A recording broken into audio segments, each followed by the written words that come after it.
when we're in this place, because I'm going to come back to this. You can start to imagine how detrimental that is to our health if our immune system's not working in a pandemic, right? It generates this physical and emotional response as well. So the release of those hormones causes your muscles to contract and become tight. It strengthens our height. So, you've probably seen those YouTube videos where a car has a child trapped under it and the parent actually seems to lift the car. That's the fight or flight response. It's the hormonal surge that strengthens our muscles to react physically. Because you want to save you. Okay. Our temper might get shorter. We become impatient. And when we have this energy to either run or to fight, we may say or do things in that state that sometimes we are regretful of afterwards, because the way that our body has been primed to respond is no longer adaptive for the kinds of stresses that we're dealing with. Okay, so as you can imagine, this system is really helpful sometimes. If you are attacked, this is going to be really helpful. But it's not helpful for conditions of chronic stress, because we really need little break periods between a fight or flight response to regulate our body. So when we're under chronic stress, I've got a graphic later on to show this, but when we're under chronic stress, we don't get those breaks that allow our immune system and our digestion and our reproductive system to kick back in. So we have physical illnesses that result from that, and we have mental health conditions that result: depression, generalized anxiety disorder, panic disorder, chronic fatigue, obesity, fibromyalgia, all these kinds of things. Okay. Now, a lot of you mentioned in the chat how the stress that relates to COVID-19 has really amped this up. So folks, just generally speaking, folks have increased or decreased work. Mine increased tremendously. I was working, I think for the first three months straight, I worked about 80 hours a week. And it just wasn't sustainable forever.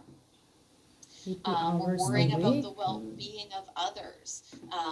These points, financial hardship, job insecurity, these are just a sample of some of the things that have been escalated and amplified for people during the pandemic. And you folks have given a lot of great examples of what's been added during the pandemic to the stressors that you experience as agents. Okay. Now, vicarious stress is an important topic for this group, I think, because when we're talking about vicarious trauma stress or secondary trauma stress, what we're talking about is a very particular type of stress that we can experience when we work in roles that expose us to difficult or disturbing images, secondhand stories. Yeah, someone on the chat is saying that you're still working more than 80 hours a week. That is, it's not sustainable. Your body can't do that forever. So with the vicarious stress, many of you gave, again, your examples, spoke to how you're exposed to these things. You're exposed to them through the witnessing of domestic violence. You're exposed to it through the damage to property. You're exposed to it through witnessing fires. You are exposed in many, many different ways to vicarious trauma, right? I am as well in my work as a therapist, obviously. And so it requires those of us in roles where we are exposed to other people's trauma regularly to have ways to stop ourselves and bring ourselves out of a stress response. So again, we're going to have some practical components to this. It's not just telling you what's happening in your body. I am going to tell you about how we can start to help manage some of this as well. Okay.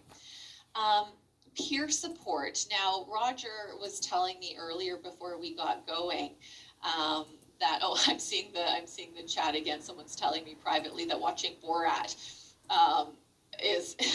gives you secondary traumatic stress, and you love it. See, humor is probably one of the best stress releases that we can get. So the more humor, the better. I'm a huge proponent of humor. Yeah. Now, I also understand, Roger, you used the term fraternity, that this is a group of people who are very collegial and supportive. which is really wonderful to know that you've got other people who are doing the same kind of work that you're doing, that you can be supports to one another. Now, when we talk about peer support strategies, I am not expecting you to become a counselor to someone else. That takes a lot of training. You might not feel equipped to do that. But what I'm suggesting is things like, if you feel comfortable asking someone if something is going on. This could be your colleagues, but it could also be somebody, that you notice while walking the halls who looks a little bit distressed. It could be someone in your personal life. But checking in and asking if there's something that's going on. And if they start to tell you about their problems, some of the points on the screen can be useful options for being supportive without going so far that you're stepping into the territory of being their therapist. So they're useful general guidelines for being a supportive friend, a colleague, a relative, and for being proactive with our colleagues and with the people in our life, the people that we support. So a couple of takeaways here, a couple of key things is that, we want to start by, and this is going to be hard for those of us, I include myself in this, for those of us who are expected, particularly in my administrative role. Like you, I'm expected to be the one who fixes the pandemic for all of the students who don't want to learn online anymore. I am the person who is responsible for that, and I can't be responsible for that, right? So particularly for those of us who are expected by people around us to fix things, it can be really difficult for us to listen without trying to fix because we're used to doing that.